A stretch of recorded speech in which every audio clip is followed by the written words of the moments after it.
never mind. We'll concentrate on this one here.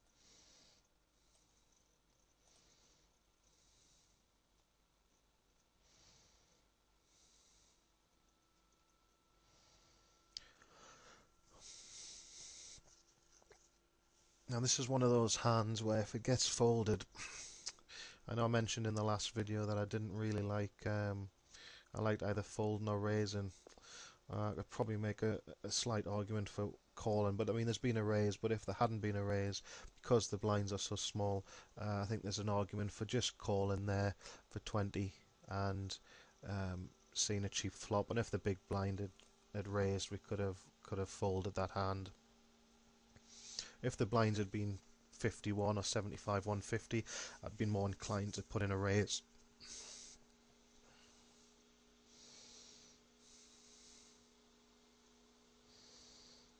Okay, we'll fold up.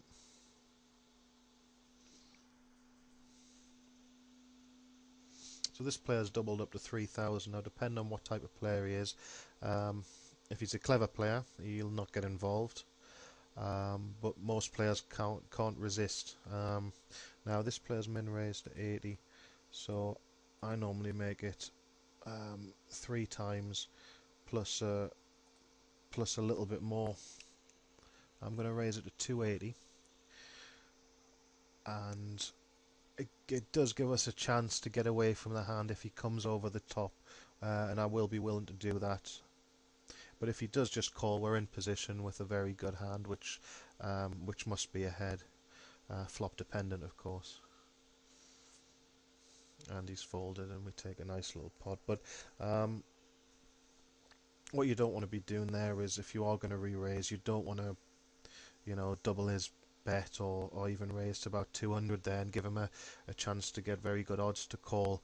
That's the kind of thing you'd probably do. I know it's the in thing in tournaments these days, especially deep stack tournaments, but obviously we're not deep stacked here, so really put them to the test, and he'll tell you then if he's willing to play. If he had flat called, we would have obviously c-bet any flop, and depending on if he called, I bet if he does call and we don't improve on the turn, we'll probably just give up on the hand.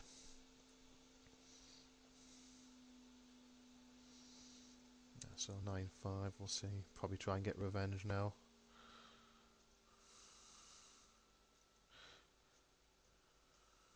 Oh, and he folds. We'll gladly take that. So as I was saying before that hand, well, I'll wait until we've played the ace-queen now. Okay, so he's just called. We always love it when a player limps, because it's more money in the pot. Now, this is a small raise, but it is still a raise, and he's also raised this big, the big stack, so he's not scared of that. Because it's only 90, we can call this and we can judge it on the flop. So we've missed, we're just going to check fold. If we'd hit the ace, I think we would have had to go with it, even though we could have been beat, but I mean, we can't be overcautious. Had I been in position, I would have been tempted to re-raise, but because we would have been out of position, and we could have possibly had 2 callers, one of them being the big stack, I think the call there at the smaller blind levels is the correct play. Obviously, if the blind levels had been big, or we'd been maybe on a stack of about 1,000, then we could have looked at getting our chips in at that point, and would have gladly took the money in the middle, or perhaps been in a race for a double up. So as I was saying before, this chip leader 3,300, it looks as if he's wanting to play, whereas really he should just be sitting there, because he's more or less guaranteed a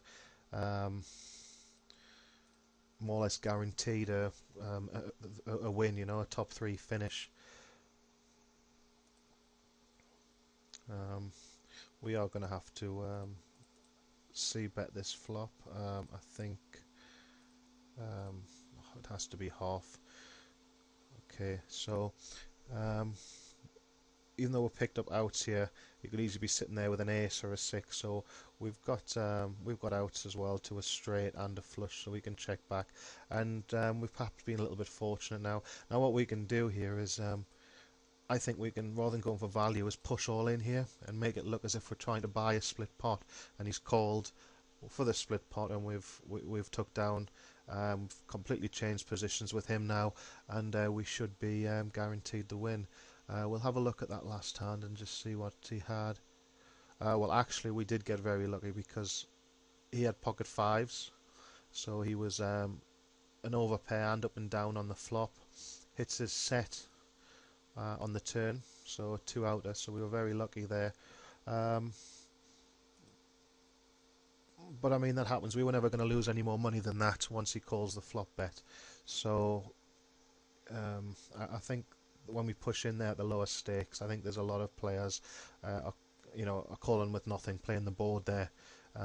It looks a lot weaker. So if any of you are going to play against me in sit and goes, I'll have to. And there's a board that runs out a 5 card straight. I'll have to start mixing up my plays.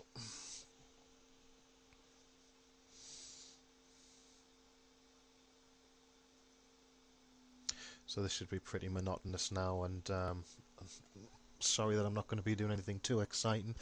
We're just going to be folding our way again, like I said in the last video, without clicking the sit out button. That is what we're doing now. And like I touched on in the last video, if we've got aces or kings, and someone moves all in, we don't need to get involved. We would just fold those hands.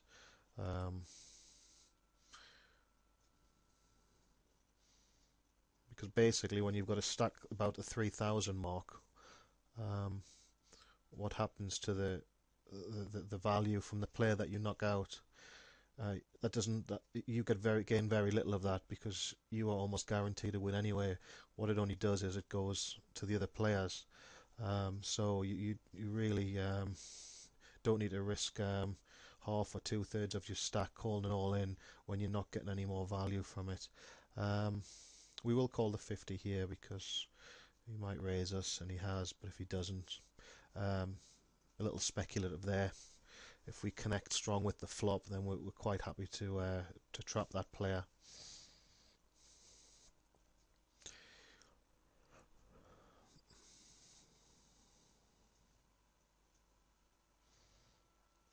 What I will have to do is, like I did with the other video,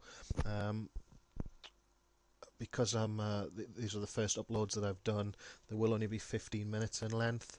Maximum. That's just YouTube's regulations.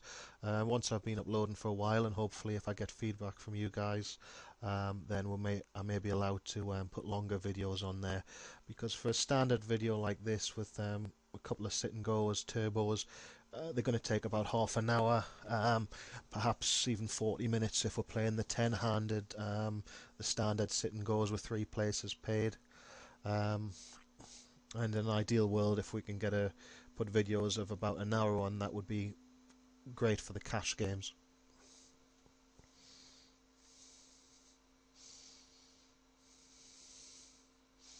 I mean, that player pushed all in there with 13.5 big blinds. I think it's probably a little bit too extreme, unless they really unless they had a great hand. But I think you can raise 2.5 times the big blind there, and if you've only got a marginal hand and someone comes over the top, then of course you can fold and you're still in a great situation. I think when you push in like that, you're only going to get called off a really strong hand. And if you have got aces or kings, then I think you're wasting them somewhat by not trying to get a little bit more value.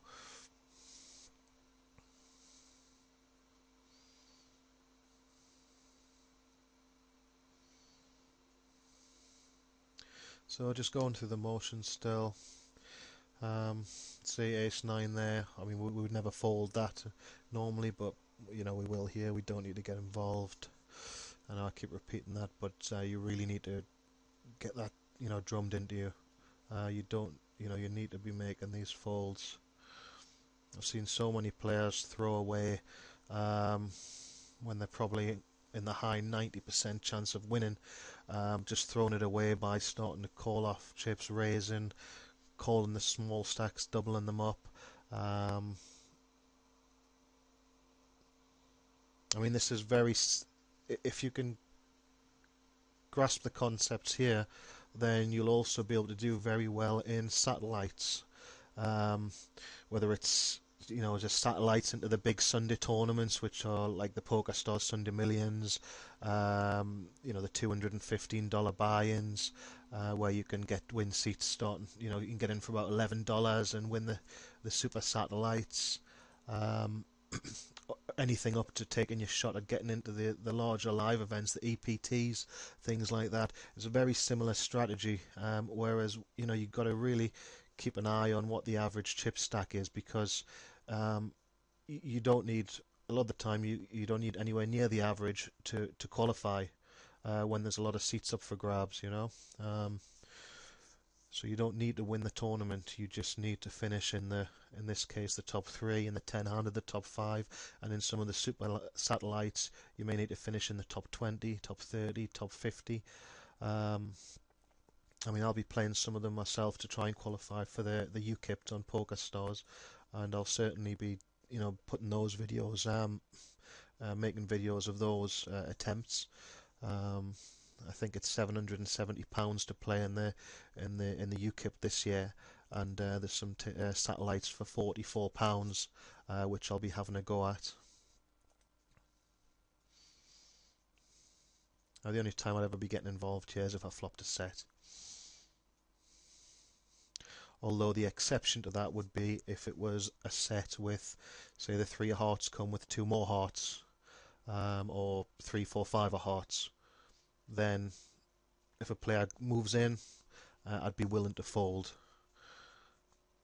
I'm only looking to play hands here where I'm almost guaranteed to win. I want my opponent drawn very, very slim.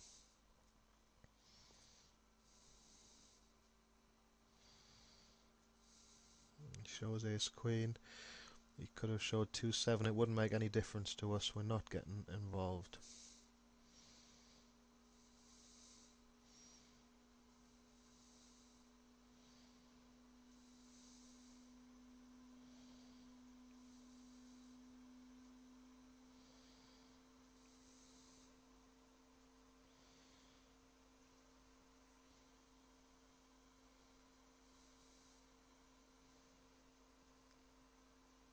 This is promising. Could be some split pots on here. No 4, no 6. And the king 9 wins it. And yep, so there's one.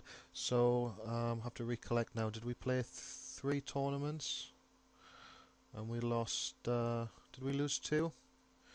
But again, obviously the one with the kings. I think if we folded there, that would be overly tight.